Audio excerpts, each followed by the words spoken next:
What's up, Cityverse? It's your boy City, and this is the New York City podcast. That is New York CIDDY.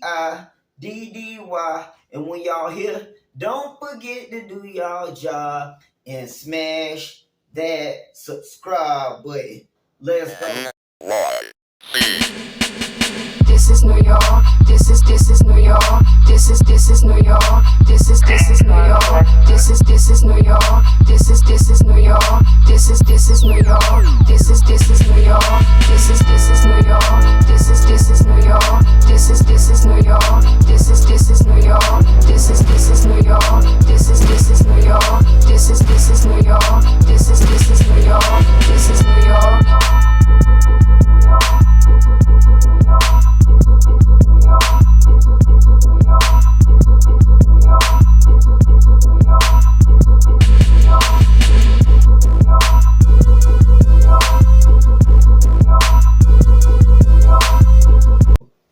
Now, man, on the 49ers, man, and this is a game that a lot of people have us as large underdogs in.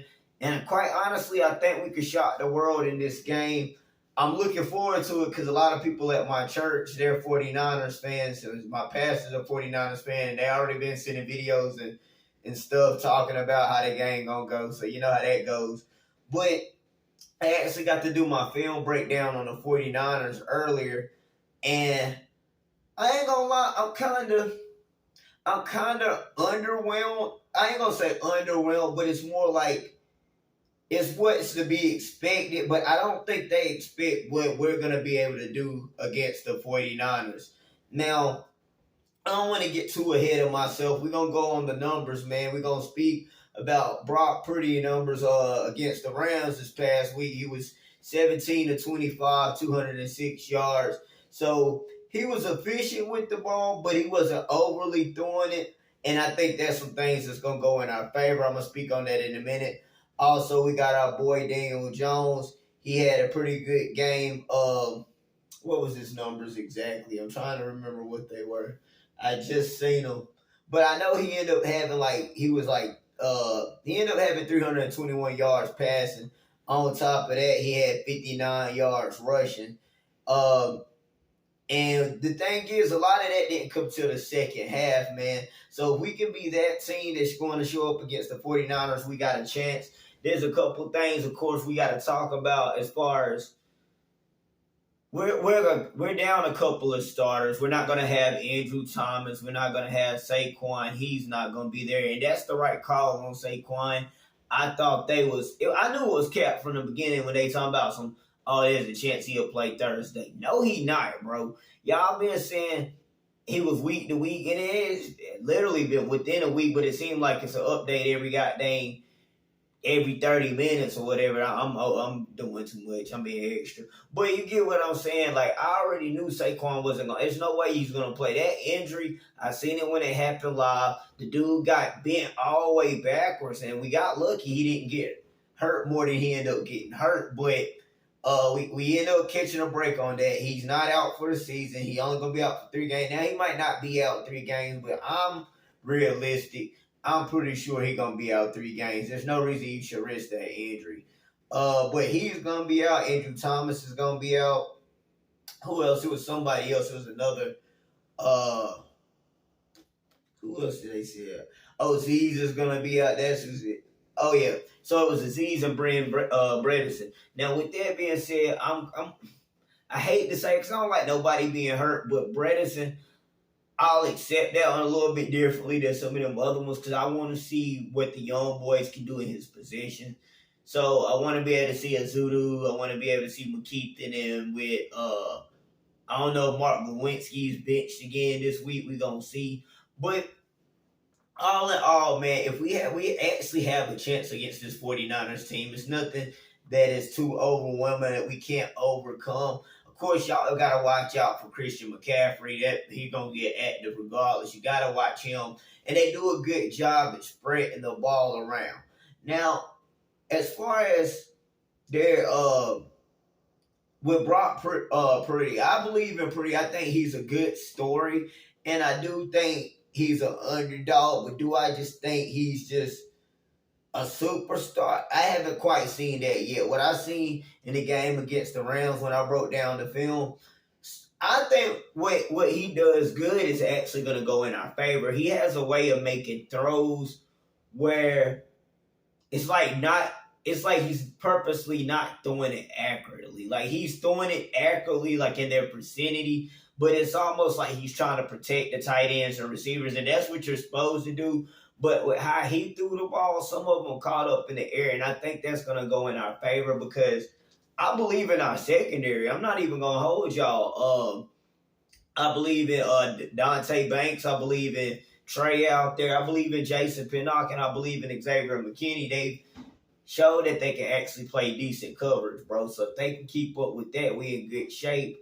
And some of his passes, when he do throw, they kind of float in the air. They're not the best.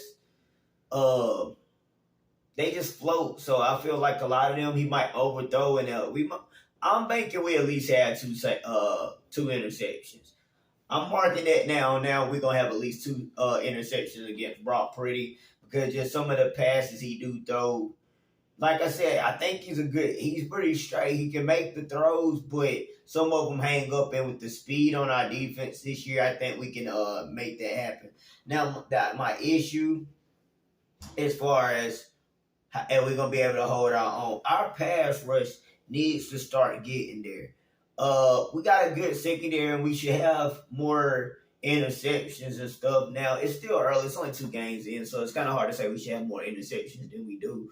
But with our secondary, if we are getting to the quarterback like we should as far as the pressure goes on our line, there is no reason we can't have a good bit of turnovers, at least interceptions, because we got the corners and safeties to do it, to be able to capitalize on a lot of plays. But it starts with the front. I would like to see more from Kayvon. I seen something where he was coming out, calling out fans, talking about how he see how we start booing them early if they lose. And look, Kayvon, I'm a fan of you, my guy, but you can't be talking reckless about the fan base. We gonna keep it a book. We might have been in the playoffs last year, but we been trashed all up until this time. So us being patient and giving the team time, like we said, a lot of us have been fans way before y'all was even like somebody I said even before y'all was even on the team. Somebody in there, like another fan said before y'all was even a twinkle in y'all mama's eye, and they ain't even lying. A lot of y'all wasn't even born when a lot of these people were fans. So we been patient. I've been a fan since 04. We been patient. And when you're a team that you're used to seeing your team win, that's where the tradition go. Like when I became a fan a fan of 04. That's that 07, that 2011 season where I seen those Super Bowls early as me as a fan. We expect you to win. I don't expect us to be trash all these years because we've been trash pretty much since those years, and I'm tired of it. So with Kayvon, we really believe in you, bro. We just want you to do better and produce. Get out there and get some pressure, bro. Get out there and get you a few sacks, and maybe we'll just ease up on the board. But you gotta produce, cause we ain't going for none of that extra. Now, as far as D line, man, I really do think we can have a field day. I was watching my boy Capizzle earlier, and he was thinking, like, what if we went up 10 points early against the 49ers? Most people would say it sounds far-fetched, and I thought about it after watching the game. I'm used to the 49ers being a dominant team whenever I see them. Like in years past, it'd be like they kind of been proud of this. They look like they're more down to earth from what I seen this last game. Like I said, it's 2 games in, so you never know. But they look like they can be beat, and why not us, man? I feel like we got the weapons. They also let a receiver, I want to say his name, Nico or something like that. He played for the Rams. He had like 15 catches for like $147 on them. So whatever position he was playing, it was receiver, but I don't know if he was in the slot. And he looked like he was coming out the slot, but he was killing them. So I'm pretty sure we got something to take advantage of what they do, especially Waller. And the fact that Hyatt had a coming out game where he only really had 2 catches for 89 yards. But that's all we need to see. We need to see that little flash in the pan, and the catches he made were actually good catches. So if we can get him more involved in this game, there's no reason we can't actually beat them in a good fashion. You know what I'm saying? We ain't got to take the chance. Now, like I said, our O-line, they got to hold their own. They ended the bargain. They got Nick Bosa out there. I heard Evan Neal talking like, yeah, I'm ready for the challenge of Nick Bosa. I'm ready to hear you talk like that and be able to back it up. And you coming off one of your best games as a pro. I'm not going to knock you. Dallas is Dallas. But you got to do better than you did against Dallas more consistently like you did last week. Arizona's kind of weak. But hopefully this is the week where you can start making a name for yourself, Evan Neal, because we really need you on that right tackle side. But I don't know if I got too much to say. With Saquon not being there, it's going to probably be pretty much running back by committee. And this is where I actually think Daniel Jones is going to make a name for himself. See, years past, I would say, Saquon is very vital to what we do. And let's not get it twisted. He still is. But with that being said, we got a little bit more around Daniel Jones. And as long as the offensive line can hold up and allow the receivers to get open, Daniel Jones can beat you as a quarterback without a running back. He's that good. He ain't won enough, and I hate it because it looked that way. But people that actually watch him play, it ain't him. It's not him. Protect this man. If we got to have a running back by committee approach, I'm hearing about Matt Breida. We got Gary Brightwell. I really want to see how Eric Gray do, because when I did my draft board, I said he kind of reminds me of a poor man Saquon. He moves like him. He runs like him. He kind of trucks like him. He's just not as explosive, but his movement is very Saquon-like. Final score, if I had to say a final score. We got a lot of momentum in our favor, bro. Like, we literally scored 31 in the second half, so I don't know why that wouldn't be a reason we don't think we can win. I'm going to say 37-28. I'm going for all the marbles. I believe in my team. I think Waller might have a big game, especially how that dude I was saying in the slot, how he was utilized. If we use Waller in that fashion, I think we have a chance. So, but not a chance, but I think he's gonna have a big game. So I'm gonna say 37-28. I'm gonna say 37-28, man. I'm gonna go ahead and end this video. I done made it long enough.